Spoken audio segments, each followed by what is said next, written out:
Welcome to Sweet Life Beat Life. We hope this video helps. You begin by running the game inside Studio so the console can capture runtime data. Once play starts, press F9 to open the developer console. It collects print, warn, and error output. This is why you reproduce the bug now.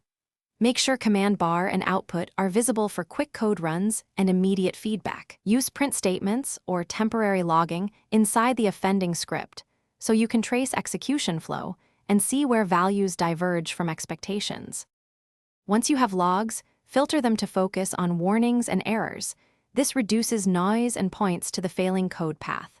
Make sure to expand stack traces to see file names and line numbers, and copy them for quick reference. Then switch to memory and stats to correlate errors with performance spikes. You'll learn whether the issue is logic or resource related. Finally, use the command bar to run small Lua queries like game get service, workspace. Find first child part. For live, you now implement a focused fix, save a new version, and immediately retest in play mode to confirm resolution. This iterative loop prevents regressions. Once done, run a few full reproductions while clearing the console between attempts so you only see fresh logs. If the behavior persists, copy stack traces and test smaller changes.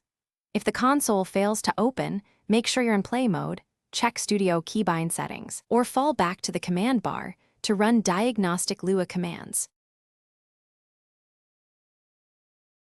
Thanks for watching. Consider subscribing if we helped you.